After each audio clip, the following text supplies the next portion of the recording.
Like for Popovich to walk away, not only do I think it's the right time, but I think it's unfortunate you don't get to see him on the sideline the last time.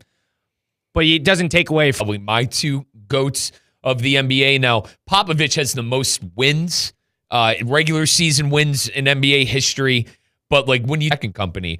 But this is an ambassador for the game. This is a coach that will be unrivaled for a very long time, I feel like, Colin, of long chin. You mentioned the 3 decades. He won championships in the 90s. He won championships in the 2000s. He won all the accolades to be one of the best ever, and not to mention how many Hall of Fame players that he coached as well. The Duncans, the Admirals, the Tony Parkers, the Manu Ginobilis, the Kawhi Leonards. And I know Kawhi Leonard, I don't want to say recently got back to stardom because Leonard has always been good. They'll take it that way. Outside of Victor Wembanyama, obviously Wembanyama still has a long way to go. But Colin, the caliber of player that he coached, and he coached them hard too. We did our company, Good Karma Brands. Every first Friday, we do this thing called the hell out of Tim Duncan. Tony Parker, who recently got to the club in the early 2000s, he was bamboozled at how hard Popovich was coaching an already Hall of Famer and champion Tim Duncan. That's the kind of guy he was, Colin. He didn't care. He said Popovich didn't even think he was a great coach. Popovich thought he was adaptable. And I think that was part of the reason why he was so good. He was adaptable. And the teams he coached were adaptable. It was one year, it was Tony Parker. I believe in 2007, that was his finals MVP to be had. Kawhi Leonard, Tim Duncan, the same core for the most part.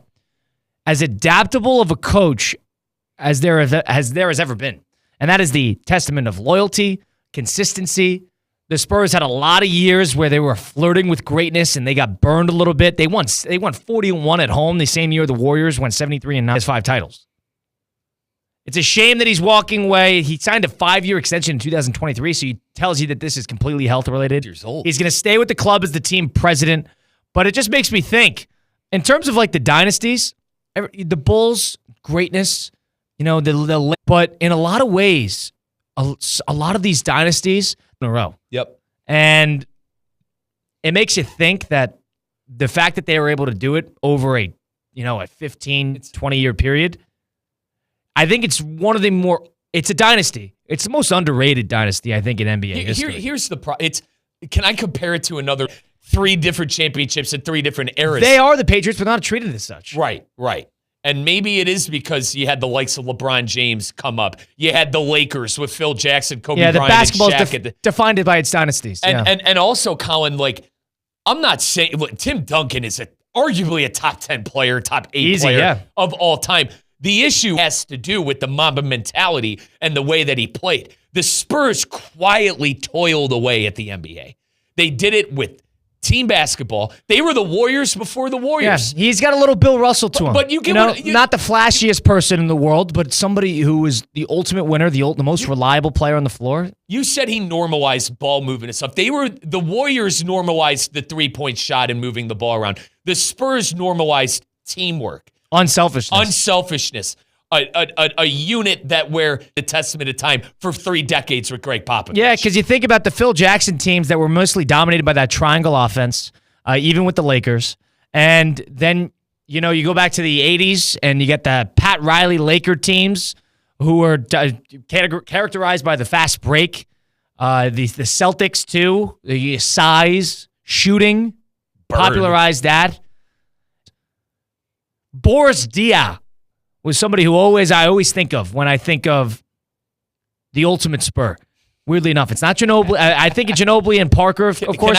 But Boris Diaw was somebody who would always fire the extra pass, always hit that crucial mid-range jumper, always somebody who played good defense, was the ultimate team player, could play him in any... Bowen, man. Yeah. Bruce Bowen, another one. Tiago Splitter. Oh, my God, dude. Remember him against... dude, that's nonetheless what I'm referring to. Is on the tip of my tongue, Kyle. That was, dude, those series... Dude, do you remember the game? The Heat game that I remember, I think it was the year they lost. I think it was year 3. So 2014. Year 4, maybe. LeBron gave out only in San Antonio. Yeah. I guarantee you some crazy fan... And listen, guys, I'm not reporting anything. I was in high school when this happened, but I guarantee you some crazy fan or Spurs trying person, to have like the 80s Celtics moment. Just completely wanted to take the advantage away and just made that thing into a sauna. Yeah. And a point of, because, in 07, Colin, they dismantled the Cavs. It's a better team. Yeah. That was one of the better Spurs teams I've ever had. Exactly. But like I'm in 7th grade, 6th grade when that happened, so naturally you hate the Spurs. As I got older, they played beautiful basketball. They did. Oh, they played beautiful basketball. I think, Colin, out of all the players that Popovich had, the one different than Duncan, he was different than the Admiral, he was different than Tony Parker. Colin, he was that modern day. He was a perimeter star. Yes, the modern day 2010-ish, late 2010 star. Point small forward. Yeah. That Popovich was able to just mold into a hell of a basketball player. Right. Man. He molded Kawhi. Like, they celebrated, but they didn't flaunt, they didn't taunt. They played. And I think that was a testament to Duncan, especially, because that was not Duncan's way of doing things. And I think it trickled down into everybody else. Ginobili had his moments. But Parker, all these players, they were get-it-done players. And you could say that a little bit with the Patriots, too. It's almost like a Belichick. He's reminiscent of Belichick a little bit. That's why I compared it to the Pats earlier. He's a little reminiscent of Belichick. They tight ships. Yep. Players want to go play for him. Yep.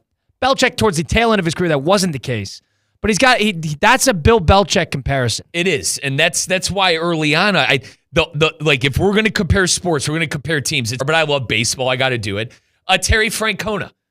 Francona won in the 07s. He won in the 10s. Should have won with the Guards. It bounced didn't happen. Bounced around more, but yes. Jeff Popovich survived the test of the time. Belichick did for the longest time. Francona, right?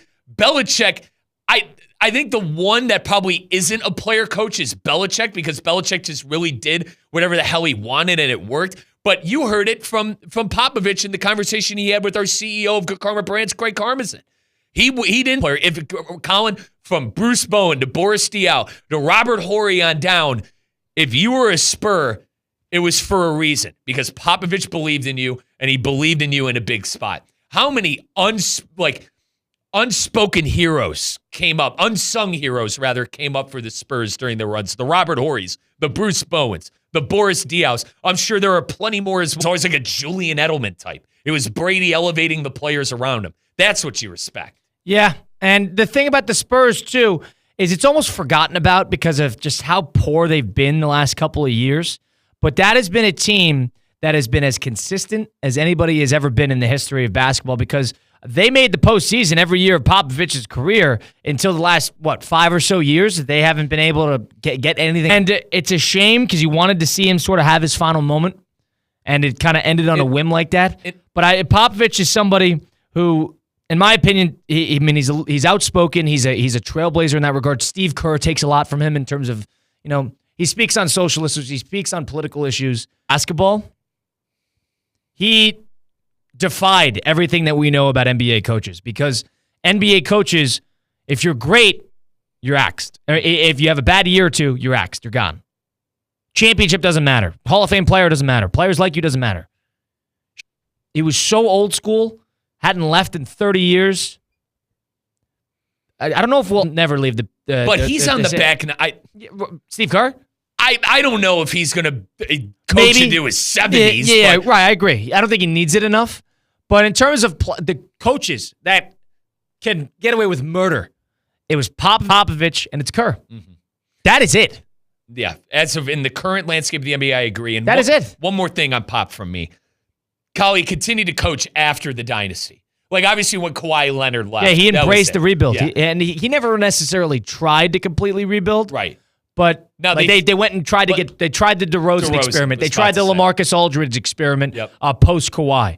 And the rookie of the year, Stephon Castle. Now, good job. Kyle, this was a terrible rookie class. I know. Listen, I like Castle as much as you being a UConn fan. But at the same time, those are 3 great young players you could build around. Even solid dual players like Keldon Johnson and company. I don't think that's a team, Colin, when Weber's at a healthy level would have given. I mean, the Lakers just lost at 5 games.